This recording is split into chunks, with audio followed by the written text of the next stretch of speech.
We are very, very close to end the month of November and start December.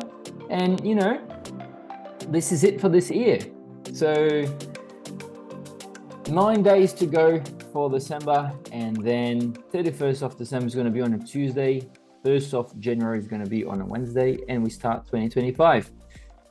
Things are going to get crazy next year with Trump on power.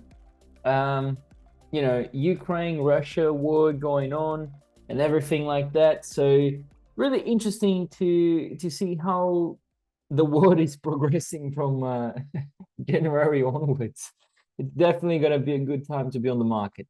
You know, it has been a good time to be on the market since all the COVID started, and there's plenty of opportunities right now.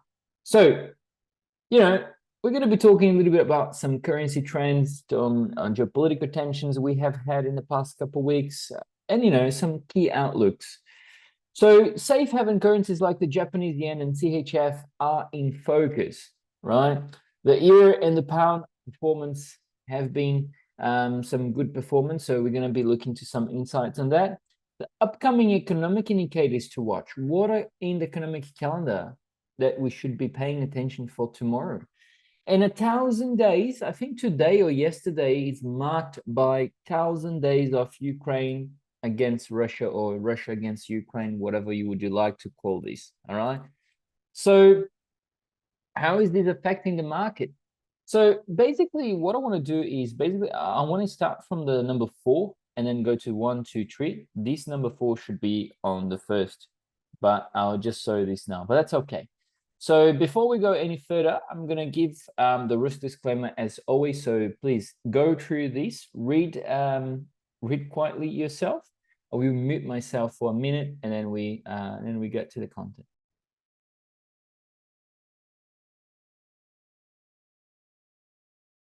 Okay, I think we can go, but let me get out of this here. Let me take off this to here.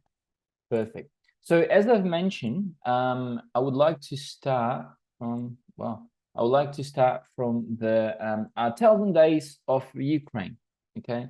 So I was just reading here on Reuters, okay? I'm going to send these on the chat so everyone can have a look at it. Let me just come to here. Reuters slide. It's right there, so everyone can have a look on this. Perfect. So yeah, so Putin issues warning to United States with new nuclear doctrine. Listen, I think I've mentioned in one of the videos I've done this week, I think no human are so dumb to be using nuclear bombs in plain 2020, nearly 2025, okay?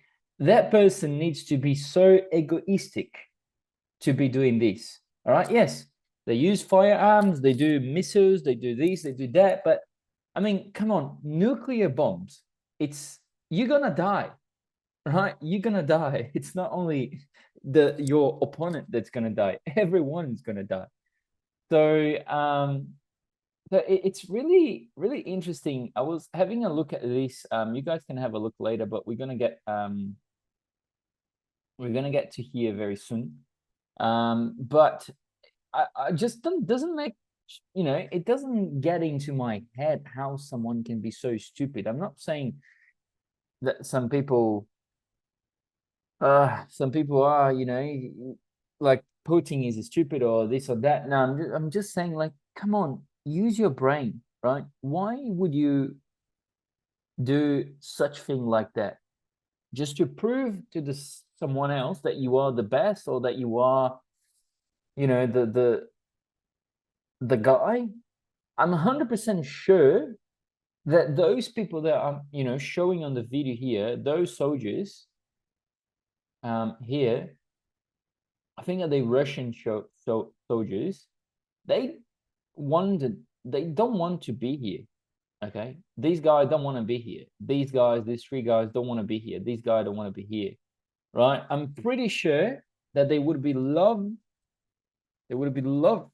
they would love to be with the family watching a Netflix or something else.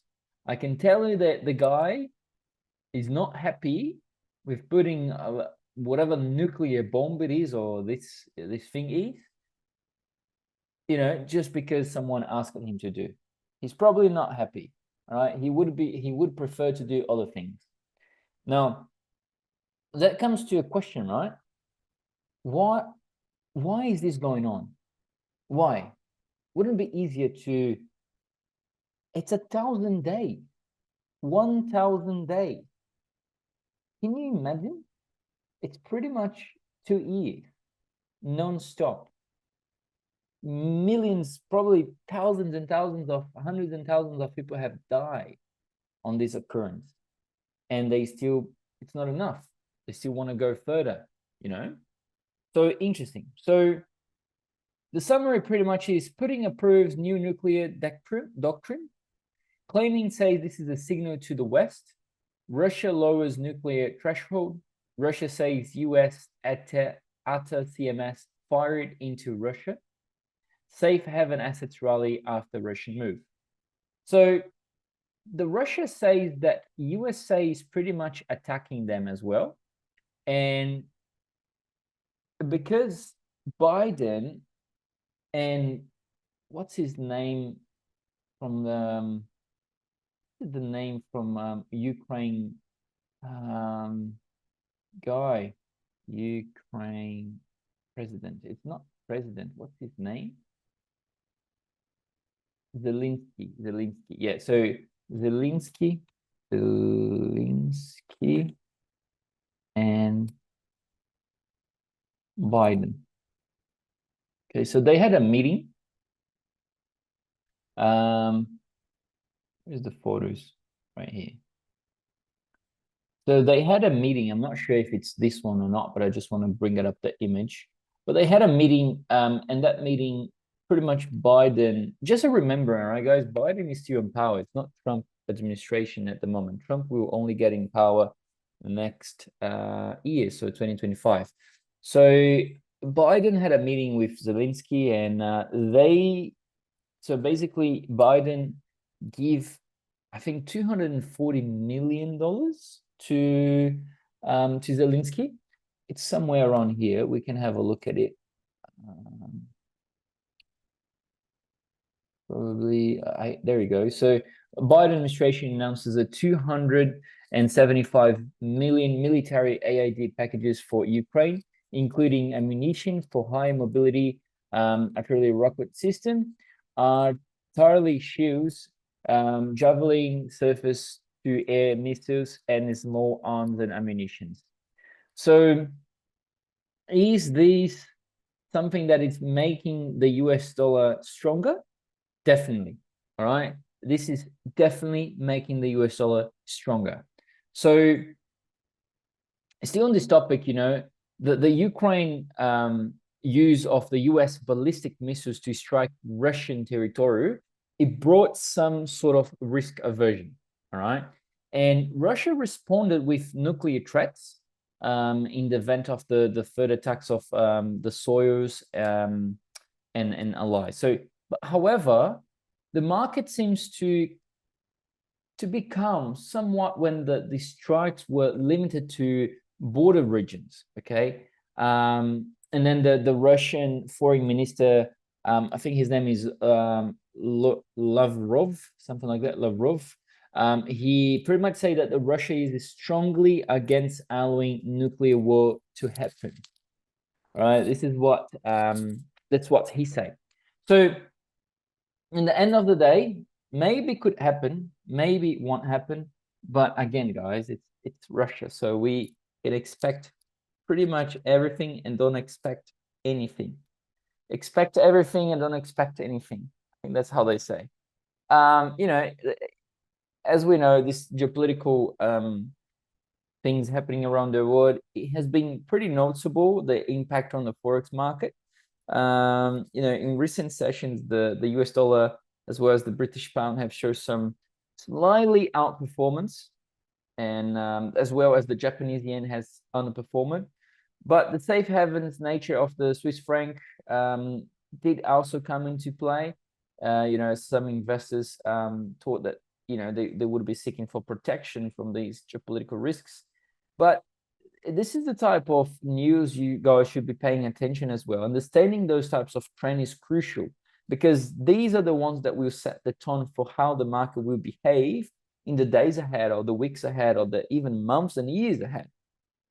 So it doesn't cost you anything to come to Google and search, latest news, right? Or something like that.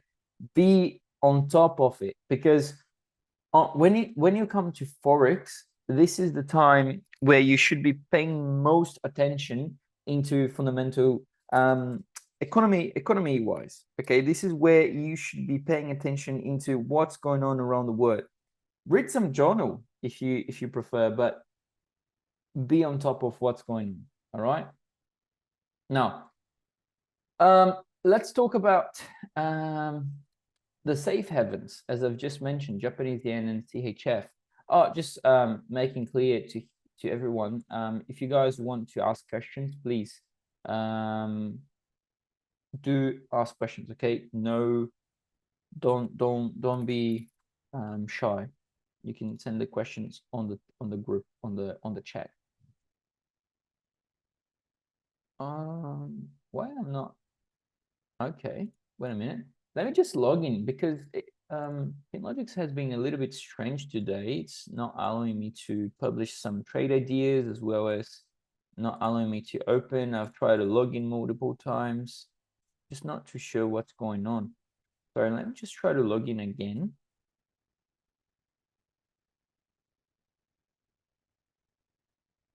Let's see. Okay, now it's good. Let's come to chart. Okay, USD JPY. And I want to show as well the CHF. So USD CHF. USD CHF. Okay.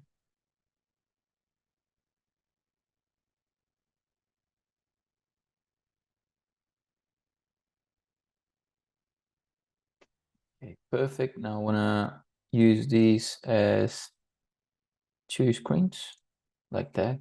Nice. Maybe not USD JPY. We can have a look at Euro JPY. It's better. Yeah, perfect. It can represent better what I want to say to everyone. Okay, cool. So guys, I'm using FinLogix for the charting. All right. It's powered by ACY, so it's free to use. You guys can just go into finlogix.com. I'm gonna put it into the chat, finlogix.com, and you will be able to access. All right. So first thing we need to understand here. On the top, I have Euro JPY. On the bottom, I have USD CHF. Sorry. So overnight, we did add some, it was relatively calm compared to the volatility seen during the European session we had yesterday and the US session. But much of this volatility is because of the escalating conflict between the Russia and the Ukraine, as we just saw. Ukraine used the US ballistic missiles to strike Russia, brought some volatility to the market, and then Russia responded with the nuclear threats.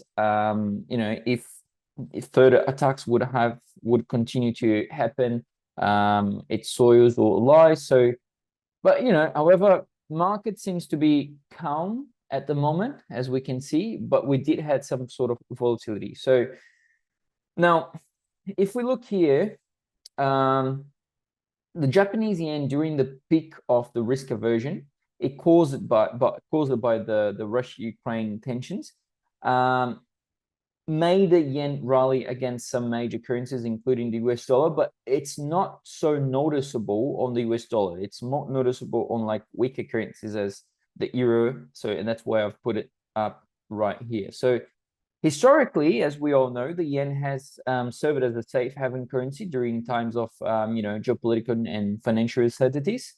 But what's particularly interesting is that what I've been noticing on my models is that some indicators are suggesting that the yen is no longer oversold. So this makes somewhat an attractive option for investors looking for stability, all right, in some sort of volatile environment as we're having at the moment. However, as we all know, the geopolitical situation comes to stabilization somewhat yesterday morning, if I'm not wrong. The yen have been giving back some its gains, so as we can see right here. Now, I think I just go for 1 hour chart. There we go. Zoom out. So as we all know, euro is really weak at this moment. We all know that we've seen this, as well as against US dollar, against even against AUD, if I'm not wrong. Let me just have a look. Euro Australian dollar. Yeah, even Australian dollar, that is really bad right now. Euro has been much weaker than Australian dollar. So really interesting how Euro is performing. Unfortunately, not the best for Europe. But as we can see, since all of that Russia-Ukraine thing is started last week, we've seen some sort of decline on Euro JPY, and that means because the Japanese yen is strengthening, and it feels like that we having some sort of attractiveness into the Japanese yen, maybe some sort of opportunity to continue to short Euro JPY. But if we look to US dollar JPY, it's the situation's a little bit different. We did have some sort of let's call this a pullback, but a situation where the Japanese yen strengthened against the US dollar. But right now it's just losing power again and coming back up. Most likely we'll continue to go higher. And we can use these as opportunities to long, okay? And as on the Euro JPY, more likely to be shorting it because of the Euro being very weak at this moment, all right? So my opinion here is that if this situation continues to escalate, all right, let's say this this Russia-Ukraine thing continues to go further and further, and then more, it's just not too certain because Biden, oh my God, because Putin says that he won't have a nuclear, it won't have a nuclear sort of thing, but he keeps threatening with nuclear bombs and etc. on Ukraine. But it's just a little bit not too sure why they're doing this. We have a question here, the question from Anje Desire. Oh, nice. Welcome. I've never seen you here, so welcome, Anje. Sorry if I'm pronouncing your name wrong. Nice to have you here. So Japanese yen is currently rising. Is geopolitical tensions strengthening that currency? You are 100% correct. Okay. So as I've mentioned, we do have Japanese yen as a safe haven, right? So why are the Japanese yen often do strength during some geopolitical tensions? Because he's a safe haven currency. It has some sort of mixed movements, as I'm just showing to everyone. Like as we can see on Euro JPY, yes, this is strengthening against it because Euro is really bad. But once we look to USD JPY, US dollar has been very strong. If we look to, let me just go to trading view here and show you guys the 10-year bonds as well as the DXY, the US dollar index. So if you come to US dollar index, we can see that US dollar index has been rising since 1st of October. And it put like the 10 years or the longer term bonds or even the short term bonds here, we can see it has been rising since October as well. Okay, trading at 430 the 2 years and 440 the 10 years. So yes, you are correct. So there are some dynamics, okay, behind that Japanese yen geopolitical tensions and the strengthening, etc. So the escalation of the Russia-Ukraine conflict typically is boosting the demand for safe haven currencies like the Japanese yen, and this would definitely affect, in driving by risk-averse investors that are looking to seek more stability during those times of uncertainty. Earlier this week, the Japanese yen was briefly, did some briefly rally, as I've mentioned right here for everyone, and is in this one. Sorry, this is a 4-hour chart. Oh, that's a daily chart. Sorry, guys. What I'm showing a daily chart. Completely nonsense. There we go. Much better now. Sorry, guys. I thought it was on a 1 hour. There we go. Much better. Okay. This one. Done. So, early this week we had the Japanese yen briefly rallied when the tensions was somewhat at the peak from after Ukraine used ballistic missiles on Russian. But however, it was very short-lived because the situation seems to be contained to some sort of border regions, and this, of course, reduced fears of escalation, right? As well as some recent data indicates that the Japanese yen is no longer oversold. All right. So what I'm looking at is we might have help in stabilize the Japanese yen. All right. So, however, the Japan's monetary policy remains very, very accommodative. What they call ultra accommodative compared to the US or Europe or any other. So, but most likely to US Federal Reserve. And the interest rates differential often do weaken the Japanese yen as well. Okay. So it is it's a knife with two sides, let's say. Okay.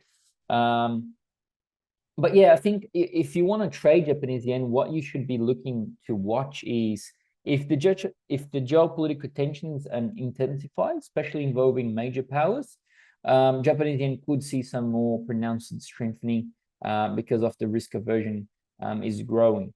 And on the other hand, if the global markets remain focused on central bank policy divergency, then the Japanese yen could face some pressure, especially against the US dollar.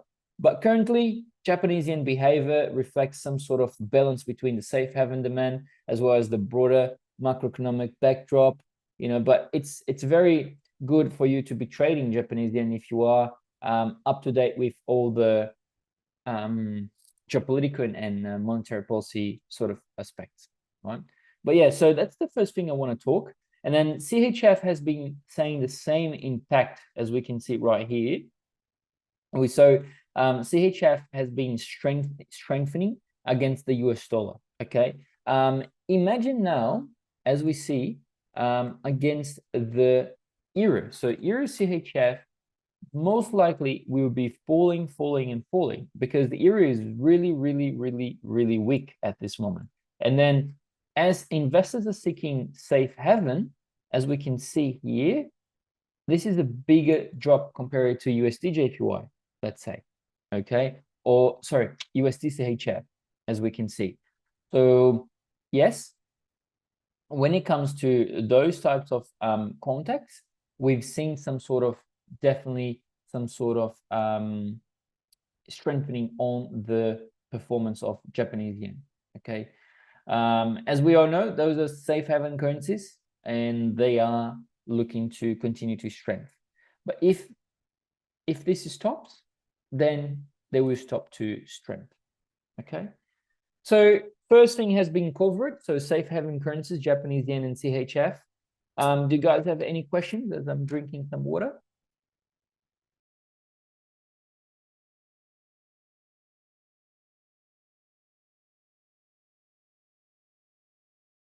Yes, we're gonna get that in a second, Aditya.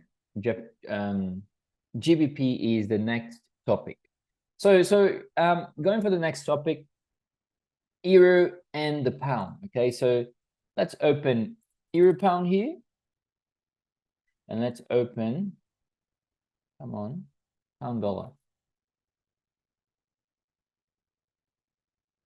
All right, perfecto. and here as well.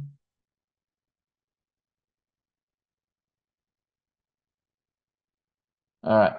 So in the bottom, we have GBP USD, and on the top, we have Euro Pound. Okay. So let's take a closer look into what's happening on the Euro and the Pound performance. They've faced some significant pressure in you know, and there's plenty of opportunities. It's very mixed at USD JPY, DTSAs, and it's very mixed at USD JPY. Yeah, USD JPY has been some sort of mixed because both of them are safe haven currencies like US dollar and Japanese yen. So that's what I'm saying. I would prefer to trade Euro JPY because it gives more room and opportunity for you to trade. So let's just start with the Euro. So as I say, the geopolitical tensions have added to, you know, had added some challenges to Euro, as I can say. Yesterday, the Euro had some we've experienced some of volatility after the reports from Ukraine's missile strikes on Russia. Not yesterday, sorry, that was Tuesday. All right, so that was Tuesday. So this overshadowed comments from the ECB officials. Remember, I was talking about we're going to have some officials giving some speeches from ECB. So what they say pretty much didn't count. All right, it's pretty much as they weren't in there. Okay, because we had things more important happening around the world. We had the what's his name? Panetta is Fabio Panetta. All right, who had some emphasis into the need to bring the policy to neutral, as well as Madis Müller, who are geared against larger rate cuts. So basically, just very briefly touching base on ECB here, we had Fabio Panetta saying that he wants to bring the policy to neutral. All right, they want to be data fully 100% data dependent. This is really not great because with the data we're having from Europe is coming up and down, up and down, up and down, up and down. We don't know what's going to happen next. So basically, they want to take the pressure out of them and put into what's happening on the data. We're going to get it. Okay, we're going to do it. Are they like that? Yes, but they still some sort of hawkish tone because they don't want the euro to be going to parity against US dollar, right? Otherwise, they will be losing on the exports. Because if they want to, if let's say, whatever here, Aditya is from USA, he's the president from USA, right? And you want to buy something from Europe, okay? What you're going to be using is the conversion rate, right? So I'm from Europe and you're from and you're from USA. I don't want my currency to be so weak that it's going to be closer to 1-to-1. So it won't be like nearly one time more. So I want my conversion to be higher. So then you pay more to me, right? I don't want my conversion to be lower, so you pay less to me. So basically, that's what ECB is trying to do. It's trying to recover the euro.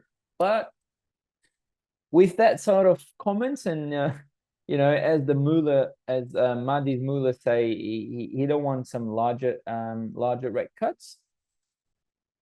So it's really hard what's happening in ECB because it feels like in an outside perspective they don't know what they're doing and they're just trying to you know, do the best with what they have, and it's really hard. Anyway, so Eurozone is facing some critical events. So tomorrow we're going to have the ECB financial, the final, actually, it's the final financial stability report. And then, oh, sorry, that's today. And then tomorrow on Friday, we're going to have the flash PMIs. And the data points will be very, very pivotal for determining whether the euro can consolidate its positions or face some other headwinds, you know, so basically more bearish euro to come. Now, let's move on to Japanese yen, to GBP. So, you know, earlier today, I think was actually very early, like 1 a.m. or something around, yeah, it was around like midnight.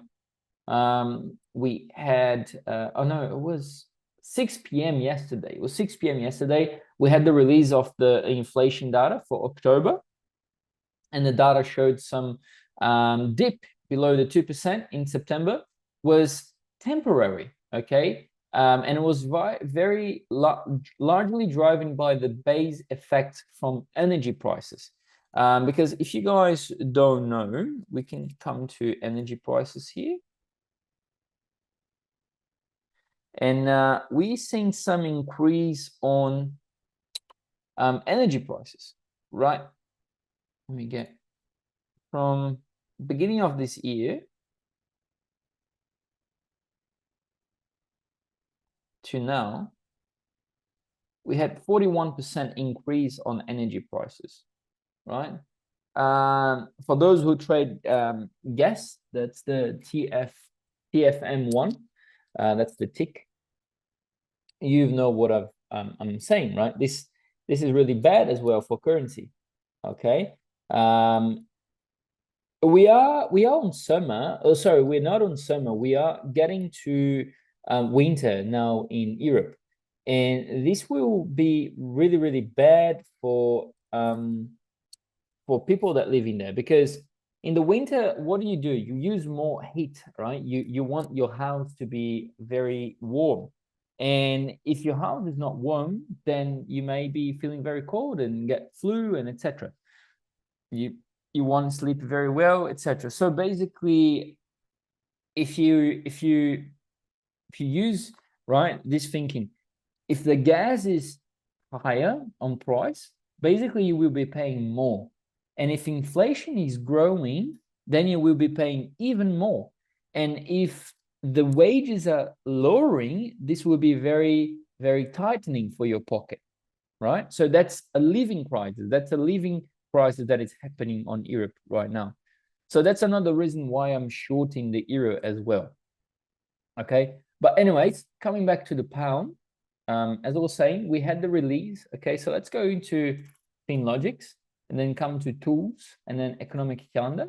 I'm gonna send this link into the chat. Economic calendar, so you guys can have a look as well. All right, send. Now I'm just gonna select the pound UK, and then there we go. CPI, where it is. Inflation rate. Here you go. Okay, let me take it off the low. Perfecto. All right. Core inflation, inflation rate month over month, and inflation rate year over year. So as we saw, the dip below the 2% in September was temporary. Okay, the dip below 1.7, the dip below 2% now came in to be 2.3%, and really interesting, really interesting. And this was driven largely because of the base effect from energy prices. However, there are deeper, you know, we can dig even deeper on this story. So services inflation, it's a key concern for the BOE, so for the Bank of England. And this has shown some signs of stabilization, but the risks remain high. The major UK retailers, they have warned about potential job losses, and that the prices could increase due to the fiscal pressures from the latest budget. So these are the factors, you know, that could lead to a stagflation, and basically a combination from stagnant growth and a high inflation. That's what they call stagflation. Okay, so positioning, you know, this will pose some significant challenges for the UK economy, as well as the pound. So in summary, I think both the euro and the pound, they are on very complex environments right now. We have some geopolitical risks. We have economic data. We have central bank policies, and the performance that they've been having in the in the past week as well as the coming week will highly depend on those factors that I've just mentioned. Now, what I think that could potentially happen on euro is continuation of depreciation, but not against the pound, because the pound is much weaker than the euro. Okay, so euro pound I would be long, and GBP USD I would be short. And my target for GBP USD, let me just put into a 4-hour chart. Let's make it one chart only. Perfect, so it's better. My target, it's not that far, okay? It's just at 25. I think it's 25 right there. So that's my target for the pound dollar, right?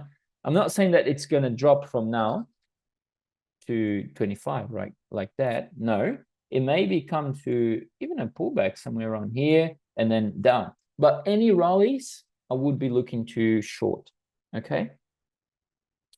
So that's my opinion on the pound dollar and on on euro pound. Sorry guys, I've just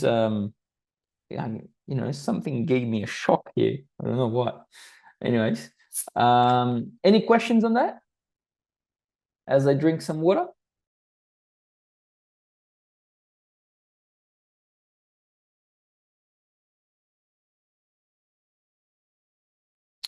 Look, I'm not saying I will wait for pullback, Ditya.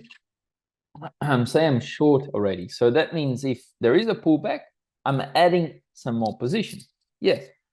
But we can't just think that market will come back to lower the point here. I'm saying that yes, it could potentially happen pullback. If we do some analysis, very simple analysis here, right? Let me grab my pen. Better for me to draw into the chart. Let me just a second. So we've broke to the top, right? Okay, let me do zoom out like that. Okay. So we were coming higher, okay, and then that's the highest point. All right, pull back, higher point, pull back, higher point, pull back, higher point, low, high, pull back, and then didn't come back up, continuation to go lower, and there's no pullback since then. So maybe a pullback, yeah, and then a continuation down to here, okay? Maybe that could potentially happen, right? But since it broke through here, I've mentioned already a few times that I would be looking to short at this area. And I've been short since then. All right. I'm also short on GBPUSD and my TP areas are around 125,500 and 125,100. Yeah, that's correct. If you pay attention on here, we have this box and then we had this box here as well, I've mentioned, and we had this one as well. So first one done, second one done now, and third one coming. Okay. So there's definitely opportunity. Aditya says, I had outside positions just this morning. Maury says, I'm short on GBPUSD. Yep, that's really good. Okay, that's good. Okay, it's good to see that, I'm adding some value for you guys because really takes time to actually research everything and then go to all the, websites and get everything done and come to here and show to everyone. So pretty good. Can you explain your JPY again? I was late. You can have a look on the replay tomorrow. I don't think we're going to have much time now. I have some more topics to cover. But yeah, so last topic is the upcoming economic indicators and what should we be paying attention. So for this, let's get into FinLogic's economic calendar. Again, very easy. Come to Google, type finlogics.com, and then come to tools, and then economic calendar. I'm going to send the link again, so everyone have it.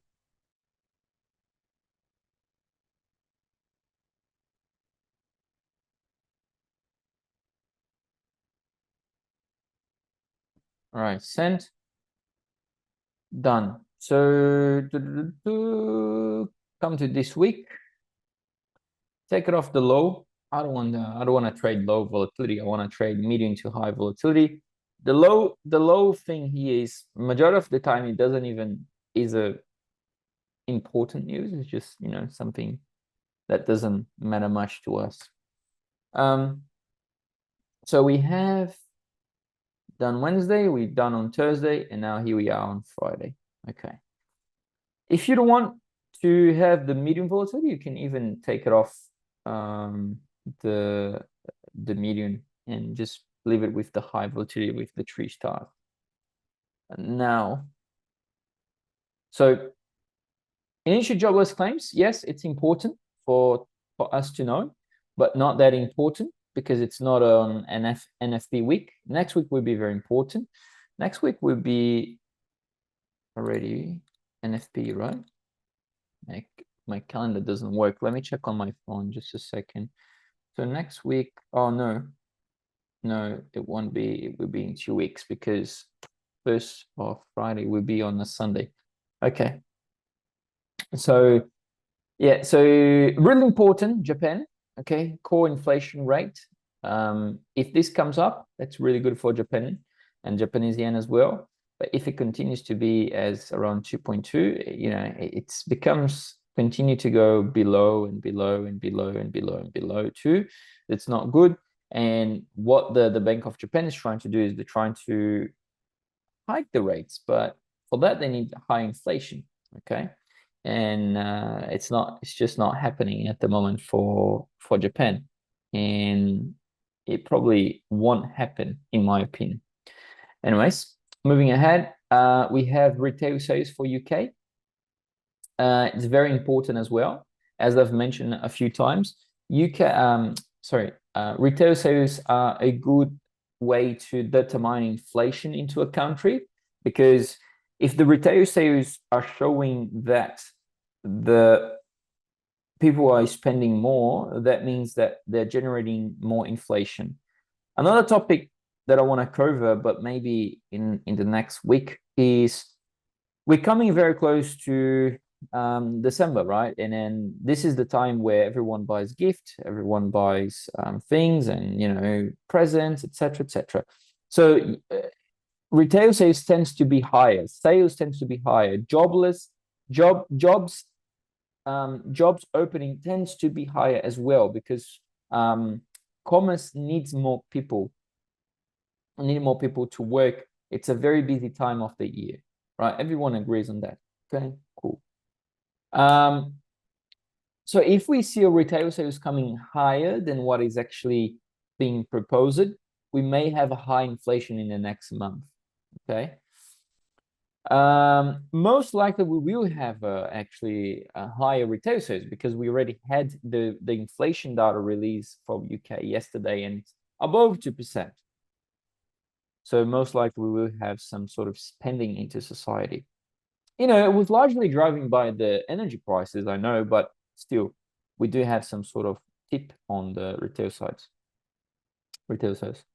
German GDP, quarter-over-quarter and year-over-year, very important as well. Most likely we're not having any stagnant inflation in there. Most likely we do see some growth coming from the negative area, quarter-over-quarter to positive, and year-over-year maybe we've been into negative, but let's see what's going to be. France not paying much attention. Manufacturing PMI and services PMI flash, really important as well. And yeah, manufacturing PMI and services PMI again for UK, really important.